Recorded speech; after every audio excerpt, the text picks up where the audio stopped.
Today we're talking travel emergency kits. This is my kit. This is what I take in my checked baggage when I'm traveling.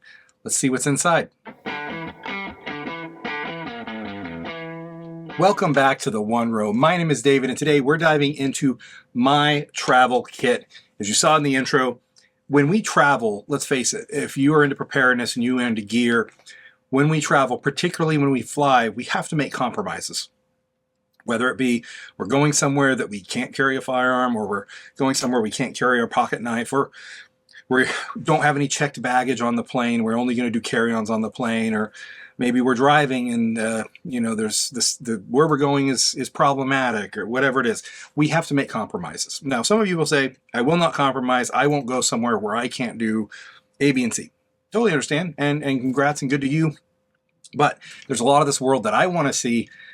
And for, based on the rules and regulations of that place and what it takes to fly there, etc., I have to make compromises. So this is one of my compromises. This is my travel emergency kit. Now, this is one that I have to check. I cannot use it to carry on. You'll see why when we get into it. But before we dive into it, I do want to say thank you so much to our Patreon community for your continued support. Thank you so much. Also, if you end up enjoying this kind of content, it is super helpful if you smash that like button, if you subscribe to the channel and ring the notification bell if you want to be notified when I put out new videos. And anyway, yeah, that would be super helpful. But let's just dive into it.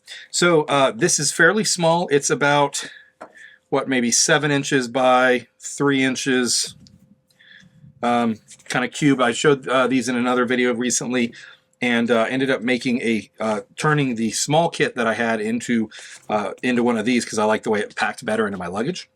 So let's dive into it. Now, the premise of this thing is I have my everyday carry that I'm allowed to take when I'm traveling.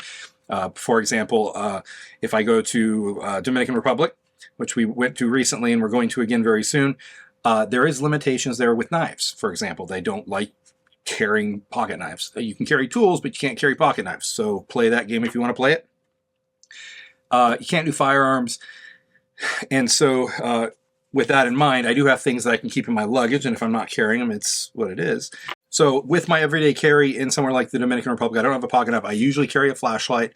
So I have my wallet, which has a multi-tool card in the back, a flashlight, maybe keys. But that's really about it.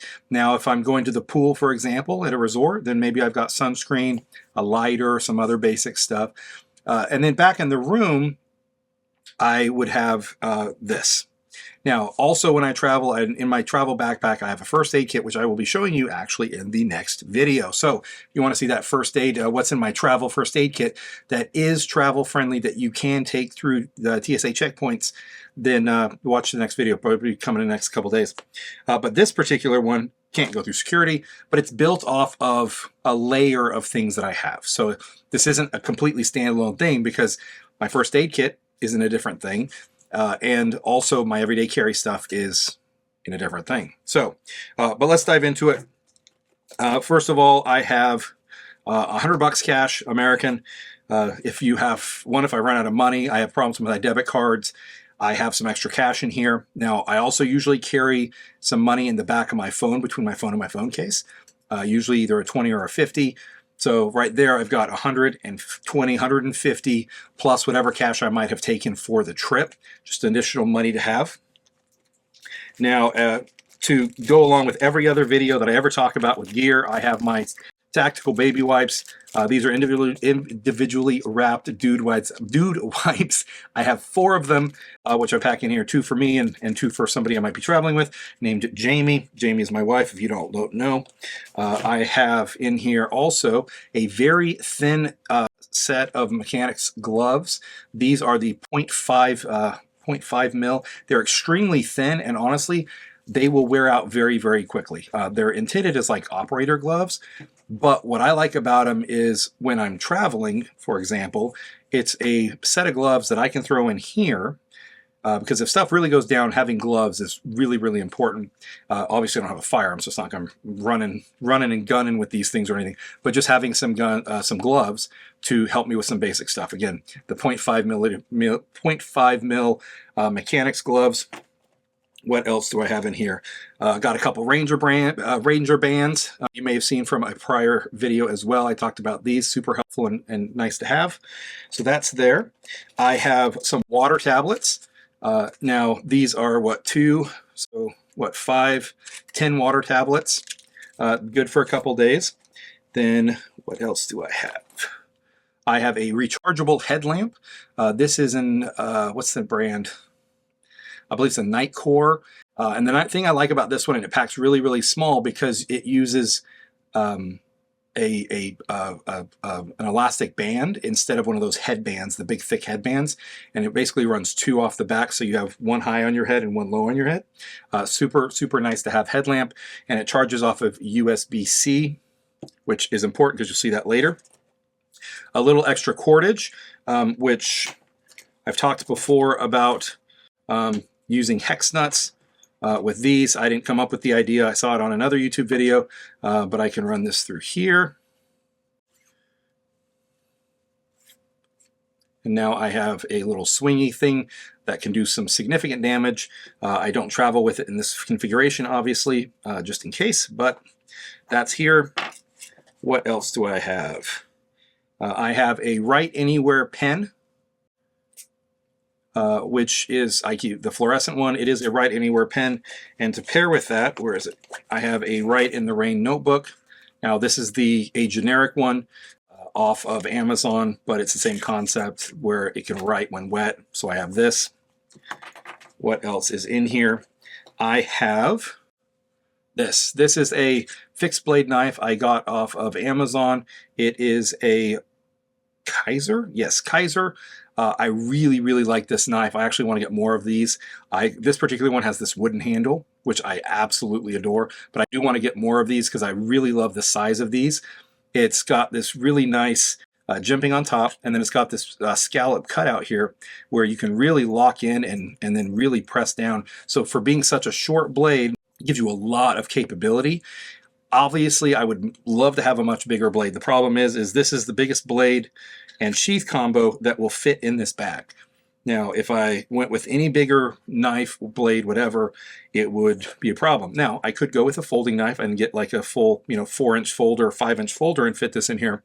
But I would rather have the ability to of a fixed blade. I think it a little bit sturdier and than trusting the locking mechanism if I'm doing some banging around on it. Anyway, super cool knife, and I really do like this one. What else? I've got this little Leatherman Micra mini tool. It's got scissors on there. It's got tweezers, can opener, nail file, basic blade.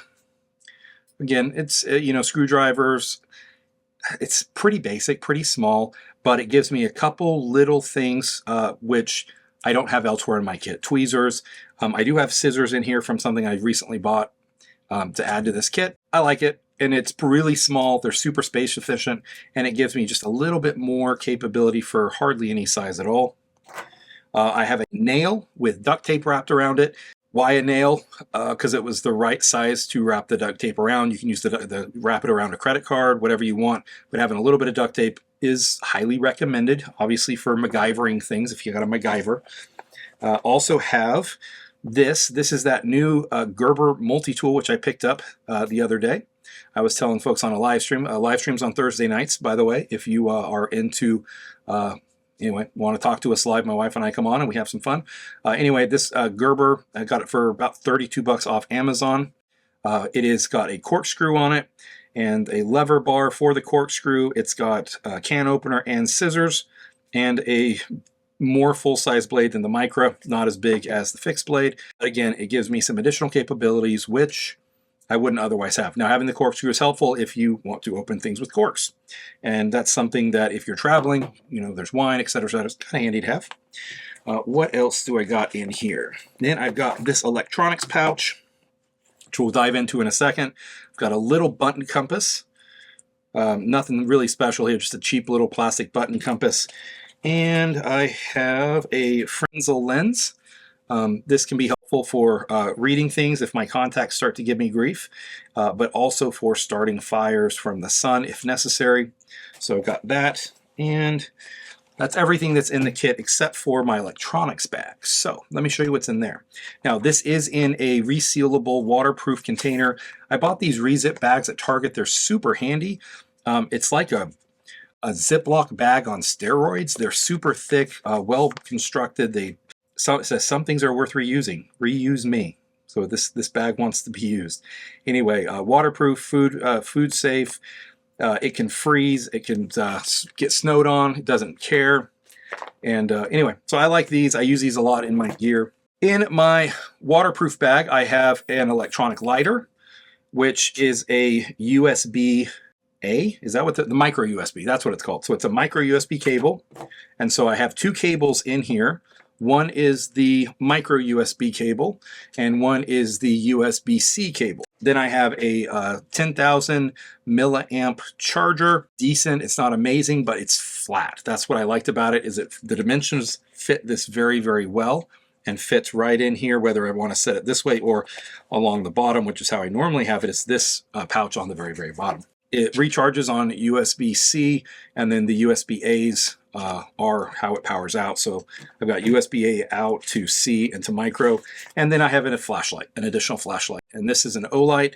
It's one of those hexagonal ones, which are pretty cool, and it recharges on USB-C, or USB-C, excuse me, not USB, USB-C. Anyway, so I can basically recharge my flashlight, recharge my lighter, and recharge my headlamp pretty well, plus my phone. So a 10,000 milliamp battery will recharge an iPhone like 2.5 times. So if you figure I could recharge my iPhone once plus recharge everything else once or twice and extend out the life of my electronics. Now, some of you may say, why aren't you taking a actual lighter? Because you're not supposed to. As far as I understand, you're not supposed to actually pack flammable fuel under the plane. So that's why. Same with match. I would hate for, this stuff to rub together and for match heads to rub together and somehow start a fire on a plane, etc. Don't want to do that. So that's why I went the electronic route. Again, it's a compromise. Now, if I were driving, is this the kit that I would want to take? No. If I were driving, yeah, I would much rather have a butane lighter. I'd much rather have my firearm. I'd much rather have bigger things that I can just throw in my trunk. Or heck, I have my actual car kits, which I've talked about before, and I'll get more into down the road. But something like that, if I'm driving in my car, would be much more useful than this small thing. This is again, a compromise for actually checking it onto a plane in my luggage to fly. So that's it. That's all my stuff.